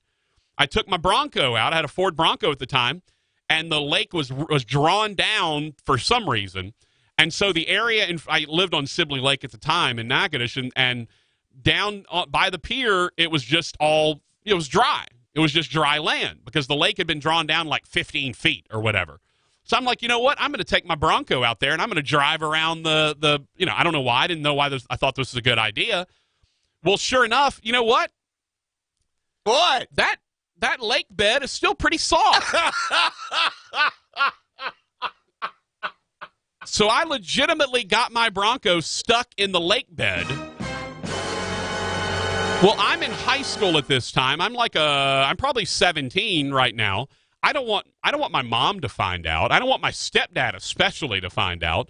So I called a tow truck and came up with $50 out of my own pocket, and the tow truck winched my truck back off the lake, and they never knew. I don't think I ever told them that story. All right, that's about the worst thing I did. But could you imagine if someone 5 years later were to say, you know what, Patrick, we're not going to give you an opportunity to apply for this job and show out your skills because you put your truck, you took your truck in the lake and on the dry lake bed, and you got it stuck there. Like, that's what they're doing to Jalen Ferguson. They're legitimately holding something. And again, yes, I know it's a law issue, right? It was simple battery, but the fine was less than $200. Obviously, there wasn't any huge ramifications for this. But you're telling me you're going to take away this kid's opportunity to make the most of his chance to get to the NFL because of this? Like, the league has no common sense. And I think that's the number one thing that frustrates me about being an NFL fan. is you have no common sense when you're in terms of how they mete out their punishments, right? Some things make sense. Some things make no sense. You let Kareem, why are you even letting Kareem Hunt sign with a team? Like, until this is all adjudicated, he should not be able to sign with a football team, especially in the NFL. I mean, obviously, if he goes and signs Canadian football, it's a completely different story. But Kareem Hunt should not be able to sign with any franchise until the league figures out what his punishment is. The fact that the league would allow this guy to be signed by the Browns and then try to figure out what his punishment is crazy. And that's the part that bothers me about the league. The league needs a vice president of common sense because it doesn't have one. There is no one in the league that has sense enough to get in out of the rain. Draco says Buster's in the parking lot with a belt after that story. No, Buster wouldn't have had I don't know that Buster knows that story either. Yeah, he'd probably been proud of me for running the truck off, doing something crazy, running the truck off into the dry lake bed. Draco said if it was a girl, it would have been fine. Well, yeah, that's the thing. If Jalen Ferguson had hit a girl and not some other patron at McDonald's, the league probably wouldn't care. I mean, that's where we're at in the NFL. The adjudication of justice in the league is just, it's all over the place. It's nonsensical. And so it really bothers me when you see a kid like Jalen Ferguson who, from everything we can tell, and obviously Skip Holtz, who's coming your way in just about 10 minutes, Skip Holtz knows him better than I do. Skip Holtz has dealt with him for a lot longer than I have. And I'll let Skip tell you if he's what kind of kid he is. But at the same time, this feels like a complete overreaction to something that happened. Now, here's the good news. The good news is Jalen Ferguson's still going to get to do pro day, right? He's still going to get individual visits to all these various teams. It's just instead of being able to go to one place, show off his wares, do all of his stuff, let all the teams interview him at once, he's now going to have to piecemeal this whole thing together. And I don't want to say it's unfair, but I do want to say it may not be unfair, but it's certainly not fair. I don't know if that makes any sense or not. Like, it is the rule, and I get that, but it's a rule that seems insanely draconian, especially with the application. Again, if this is something like Laramie Tunsil, that video comes out of him with the gas mask and everything right before the combine. If you want to hold that guy out, that's fine. I understand that. But you're going to punish a guy for something he did 4 or 5 years ago when he was 17 or 18 years old? I don't understand. I don't understand how this league works. I don't understand how they decide what should be punished and what shouldn't. They're just all over the place. And it's sad. Again, Jalen Ferguson's still going to get his shot. He's still going to get to talk to all the teams. He's going to go, the teams will bring him in for private workouts. He'll have his pro day at Tech. All that stuff will still happen. He'll still get a chance to talk with any team that wants to, but he doesn't get the chance to talk with every team. And I hate that for him. And by the way, it would have been a really cool story, Raj, and this is maybe the uncovered aspect of this. Yeah. He would have been at the Combine with his own brother. I knew you were.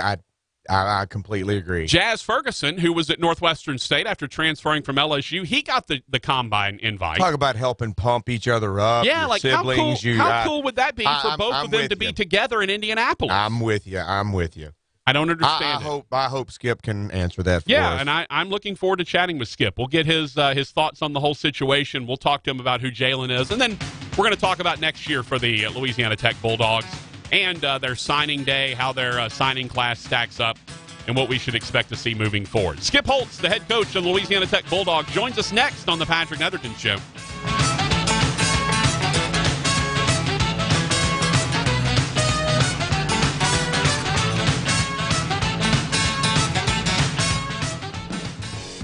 Welcome to Walk-On's Bistro and Bar, where every dish starts from scratch. Fresh ingredients bring our food to life. Mouth-watering cuisine, unique flavors, and we're always more than happy to share our Southern charm and culture.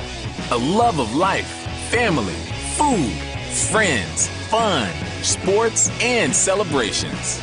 Walk-ons. It's game day with the taste of the Sweet Nicole joins us here on 1130 The Tiger from First Choice Personnel, and she is always so good at letting us know what workers are in demand at First Choice Personnel. Right now, Tim, I'm looking for clerical, administrative, data entry, strong data entry people right now. Any ladies, men, anyone looking for positions right now, call me, 797-7810. Now, when you say strong, is there a minimum in the bench press they've got to have or not? Nope, just strong clerical people. I'm looking right now. That's what we're talking about. So you don't have to worry about maxing out your bench press. Just max out your opportunity at First Choice Personnel, 797. You gotta be so cold to make it in this world. Yeah, you're a natural, living your life cutthroat. You gotta be so cold. Yeah, you're a natural. Alexa, play Imagine Dragons. Okay. 'Cause you're a natural. I'm feeling hot as stone. You gotta be. With Amazon Music, a voice is all you need. Get access to over 50 million songs. Download the Amazon Music app today. New appliances can do wonders for a kitchen. Right now at the Home Depot, they'll also do wonders for a kitchen budget with up to 30% off appliance special buys, like the 4-piece stainless steel Samsung Kitchen Suite, over $2,000 off a fridge, gas range, microwave, dishwasher, all at once, just in time for dinner. Up to 30% off appliance special buys now at the Home Depot. More saving, more doing. U.S. only while supplies last. See store for details. Electric range. And caller number 9 for $1 million. Rita, complete this quote. Life is like a box of... Oh, I know this one. Chocolates. You're cutting out, Rita. We need your answer. Oh my goodness. Life is like a box of chocolates. Oh, sorry. That's not what we were looking for. On to caller number 10. Bad network got you glitched out of luck?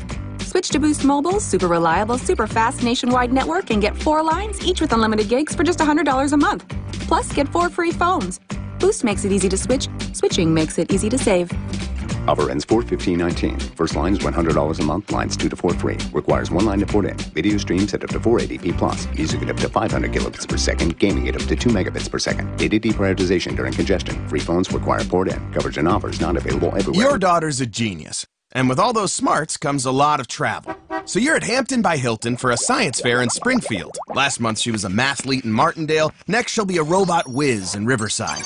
She fuels up on free Hampton waffles. You fuel up on coffee. With 6 hours of applied biology ahead of you, you need all your synapses firing. Proud parent of a prodigy? That's why we're here with free hot breakfast and more than 2,400 locations. Book at Hampton.com for our price match guarantee. Hampton by Hilton. Do you dream in color, in sparkling blues, and sun-kissed yellows? In your dreams, do your kids trade technology for time with you? Is fun and relaxation the main agenda? Do your dreams shape your family life and bring you all great joy? Your dreams can be real and lasting, and you can live your dreams every day.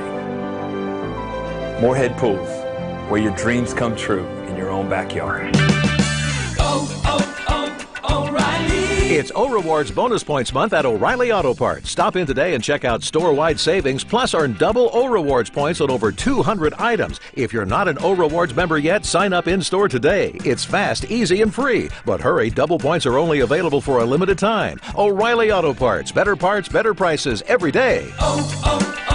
O'Reilly Auto. 1130 The Tiger, your home for LSU sports, powered by Jack Spring Electric. Let's get to the meat of the matter with producer Rogers Hampton. Hey, boy! Here's your master of ceremonies, Patrick Netherton. Where Shreveport and Bossier come for LSU sports, 1130 The Tiger.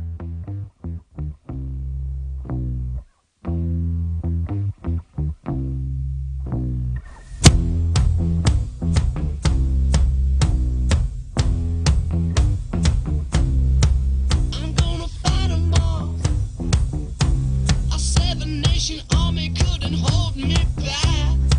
They're gonna rip it off, taking their time right behind my back. We welcome you back to the Patrick Netherton Show right here on 1130 The Tiger. He is Rogers Hampton. I am Patrick Netherton. We are pleased to have you with us, and we are very pleased to welcome in the head coach of the Louisiana Tech Bulldog football program and an old friend. Skip Holtz joins us right now on the phone from Ruston or parts unknown. Coach, how the heck are you? Well, very well, Patrick. How are things going for you? Man, I am great. You know, I tell people all the time, you know, Louisiana Tech and Northwestern State have an old rivalry. It's not nearly as what it was. I mean, you know, Tech moved up 10, 15, 20 years ago now to the FBS level. But, you know, the old State Fair game that was played in Shreveport every year. And so old school Northwestern people hate Tech, and old school Tech people hate Northwestern. Yep. And so I tell people all the time, you know, I'd really like to dislike Louisiana Tech, but you make it really tough.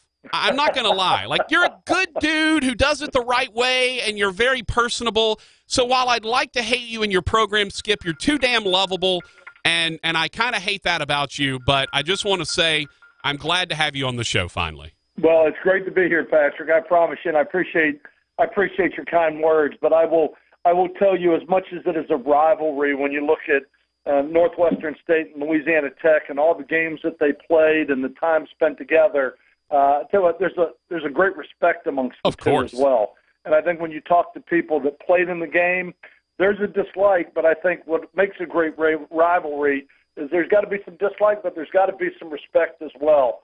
And so I got great respect for that program, for the rivalry, for the number of years that it ran, and it's something that I would love to see it continue because I do think it means so much to so many people. No, I definitely agree with you. But, I got to start kind of on a dour note, unfortunately. Right. I'm just going to leave this sort of open-ended. I just did a long rant about the whole Jalen Ferguson situation and his combine invite being rescinded. Yeah. I basically just want you to say whatever it is you want to say about this, because, you know, I went on a rant about how I think it's ridiculous how you're punishing something that a kid did 4 or 5 years ago. You know this kid. Tell us about Jalen Ferguson and tell us what you think about this idea that the NFL's rescinded his combine invite. You know, I certainly understand the NFL is trying to, I'm sure in their mind, do the right thing. They're trying to take a stance against violence and anything that would be behavior that would be negative or physical towards a woman. I mean, to put together violent acts, whether those are misdemeanors or felonies. I think their heart's in the right place with what they're trying to do, and I think, this is me, but I think Jalen Ferguson is part of the friendly fire. I mean, you get really what boiled down to a high school fight, and he is, you know, he came here to Tech. He has not been in trouble since he's been here. He was a captain. He was a leader. He graduated.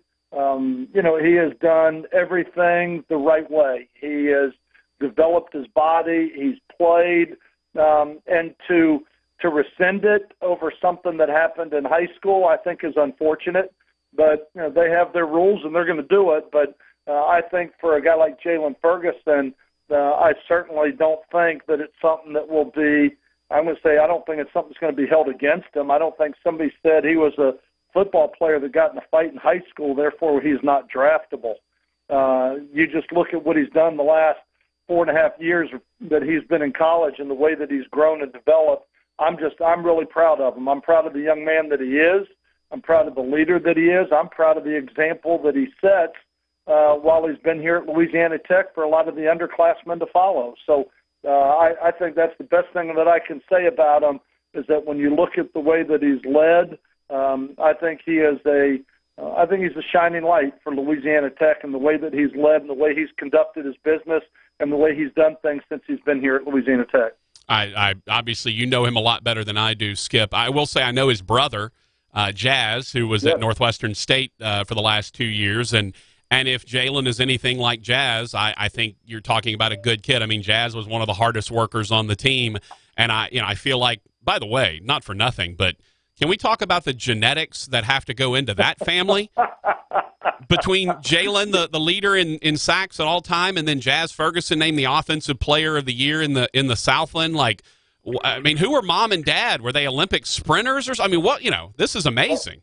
Yeah, it is amazing. And two very, very talented players. And, I think it was one of the things that drove Jalen, because Jazz was very, very highly recruited, a lot of stars next to his name. And I think for a guy like Jalen, I think it put a chip on his shoulder. And I think that's one of the reasons that he worked as hard as he did, and the things that he did, and the way he developed his body, and to turn himself into the player that he's become. So there's a lot of genetics, because I know Jazz had great success down there at Northwestern State. We would have loved to have had him here. And I know he's going to be sorely missed down at Northwestern State. But great family, great people, and certainly I would love to watch a draft where two brothers both get drafted the same year. Yeah, and honestly, I said this earlier. I think it ruins what I think would be a pretty cool story is to have two brothers at the combine at the same time.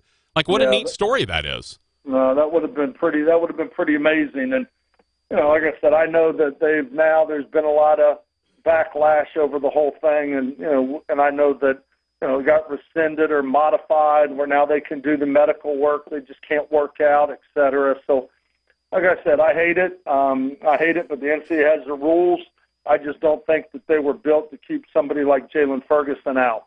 I agree. By the way, when is Pro Day for you guys? Do y'all have that set up yet? Yes, it's March. I think it's March 19th. I believe is our Pro Day. I think it's March 19th. Is he going to go through Pro Day?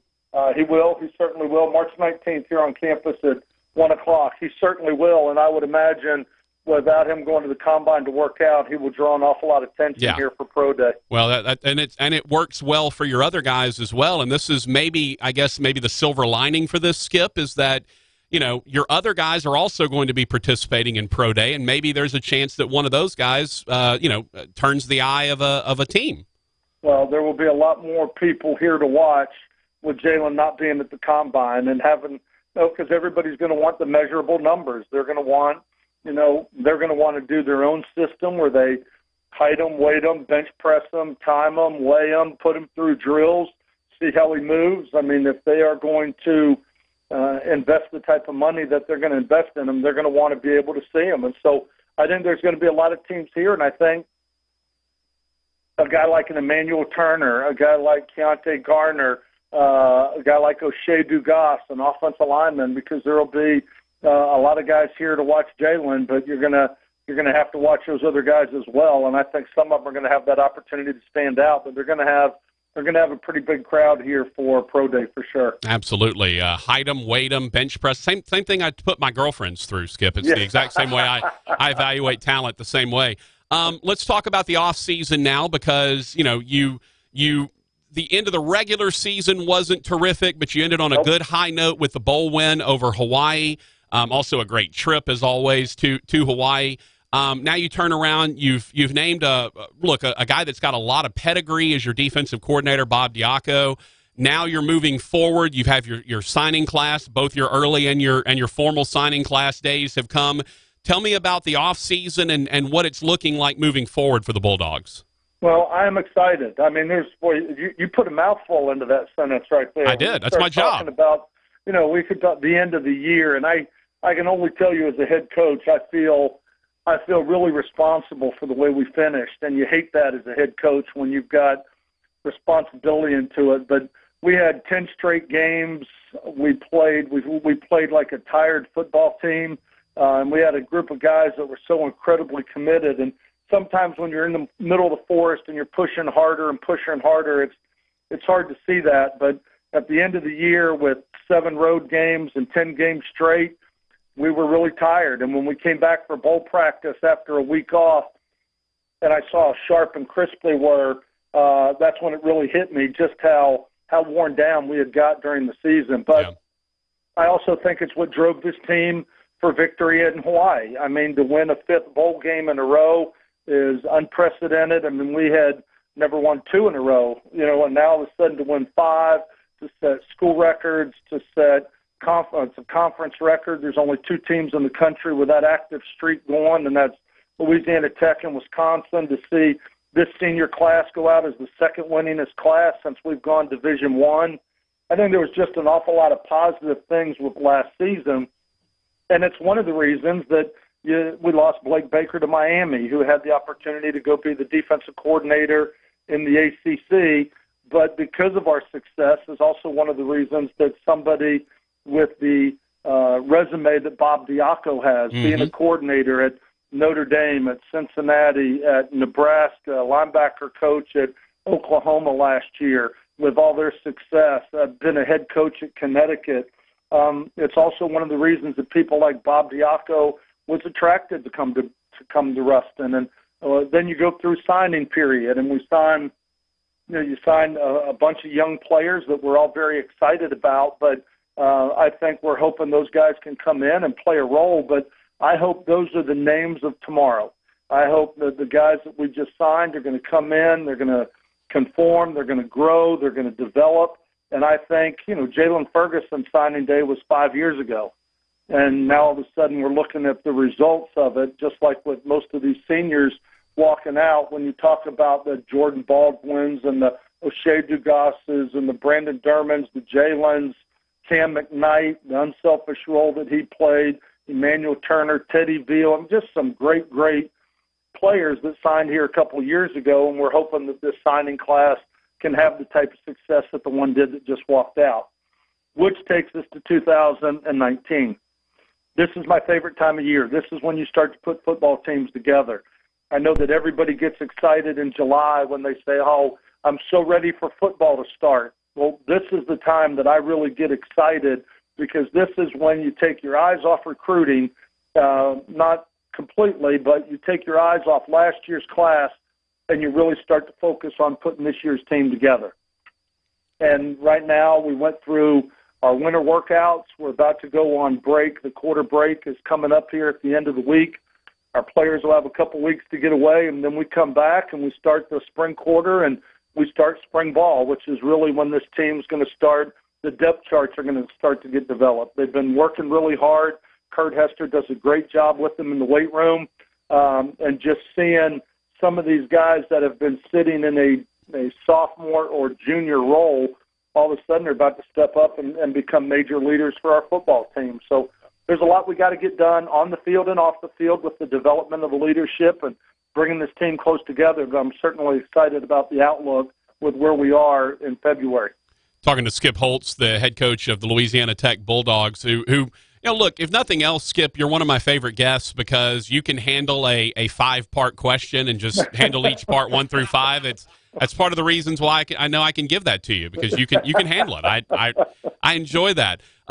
Skip, offensively, Jamar Smith was the guy last year, and he took pretty much all the snaps. He did pretty much all the throwing, and we've kind of seen him have his sort of ebbs and flows as he's gone along. Tell me about his development.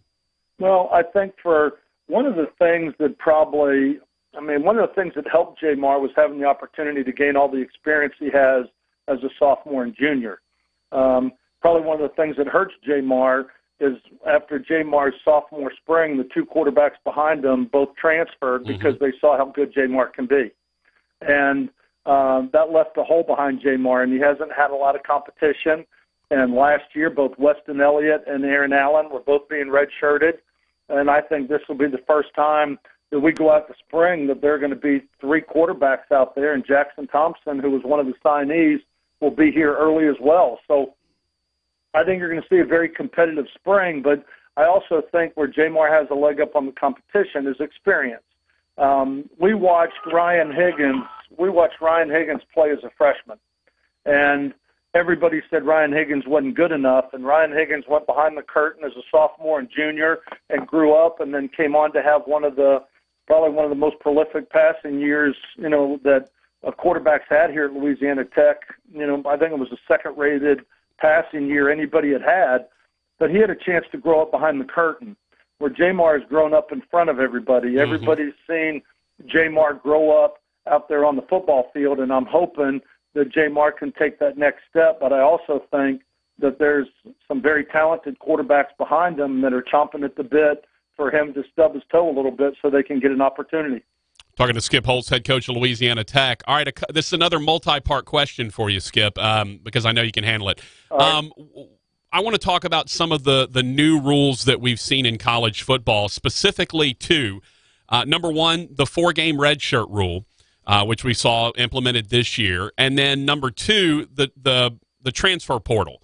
And that that went into effect in October, and we've got 1,000 names in the transfer portal now. Tell me about those two rules: the 4-game red shirt, and then the transfer portal, and how you feel like they've affected not only your squad in Louisiana Tech, but also college football as a whole.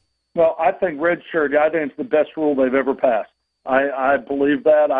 I think young men, they come into college, they all think they're ready. Till they get here and they realize they're 18 years old competing with people mentally and physically that are 22 and 23, and it's a big adjustment. I asked them all, I said, did you start in the 8th grade for your high school team? And they said, well, no, sir. I mean, it's like, well, that's what you're about to be again, an 8th grader that's going to redshirt and then have 4 years of eligibility in 9 through 12. And so when you put it in perspective, I think what this new redshirt rule does is gives a lot of these guys an opportunity to play. And I look at young guys like Wayne Toussaint, who I think is going to be a superstar here. I look at Smoke Harris, who I think can be an excellent wide receiver. I look on the defensive side of the ball at guys like B.J. Williamson's going to be a great player. Derek Turner, Broderick Calhoun. These are all names that people only heard on signing day last year, but they all had an opportunity to play in 4 games this year and start to get their feet wet. And I am seeing how much more eager they are to get ready, and they're coming into their redshirt freshman year, but they've been in college for a year. They've gotten acclimated academically. They've gotten acclimated socially, and they've gotten acclimated from an athletic standpoint, and they still have 4 years of eligibility to play. So I think it's a great rule. I think it helps the young men towards graduation. I think it helps them mature and grow up before they're ready to get on, so they're ready to get onto the field.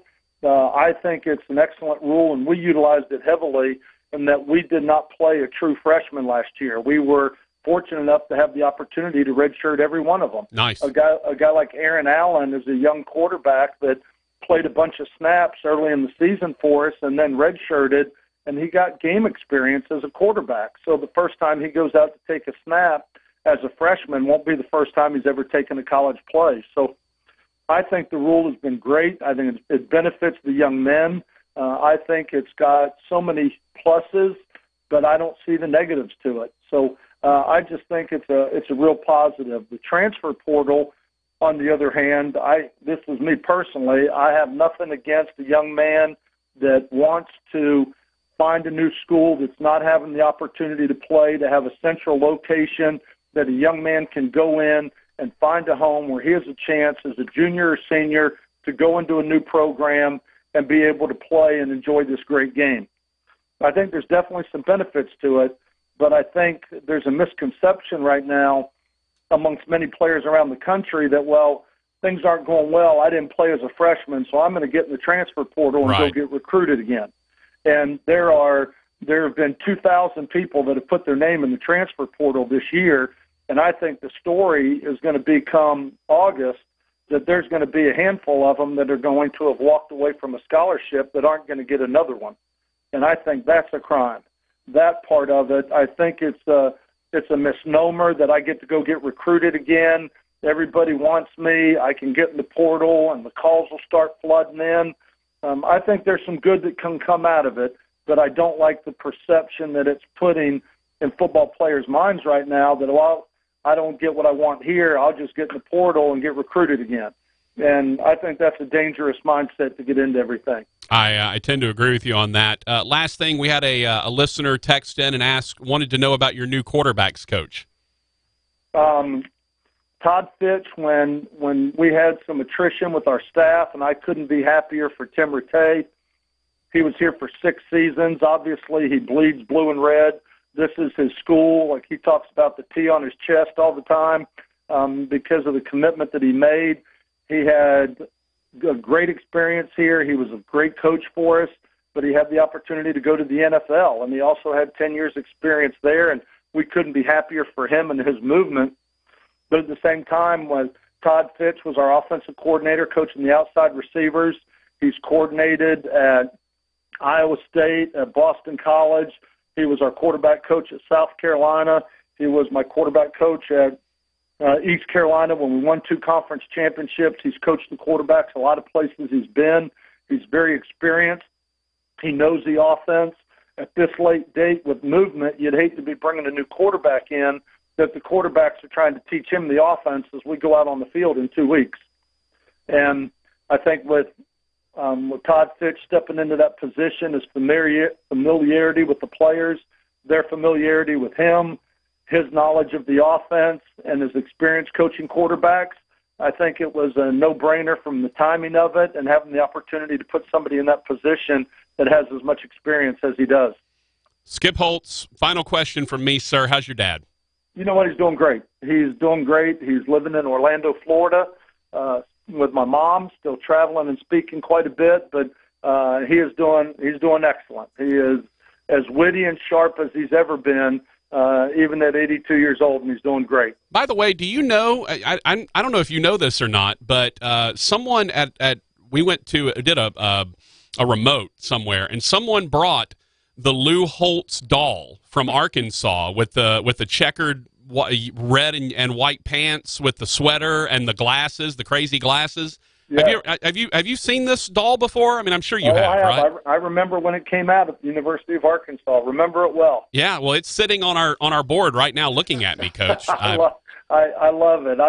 You see those dolls every once in a while. I'll have somebody send me one that came across it when they lived in Arkansas. But it was a great time and a great era in Arkansas football. And it's funny, everybody says, "What's it like to see your dad as a doll?" I said, he's the same guy that used to whip my tail when I stepped out of line. No doubt about it. I can't decide if the pants, the collar, or the glasses are the best part of it, but they're all. I think it's a tie for first, to be honest with you. Well, I think they were all at the time. They were all fashion. They were in fashion at the time. Oh, it's beautiful, Skip. You know I love you, brother. Even though I want to hate you, I can't. You're too good. You're awesome. Thank you so much for your time, and looking forward to a good off season for y'all. I appreciate it. Thank you, Patrick. And, hey, make sure you take care of Rogers. He's the best. Hey, he is the man that makes it all happen for me, brother. Appreciate it. Thank you, guys. Have a good day. All right. Skip Holtz, head coach of Louisiana Tech. He's the best. I love Skipper. Like I said, I'd love to hate the guy because, he's Louisiana Tech and I'm Northwestern, but can't hate him. The guy's too good.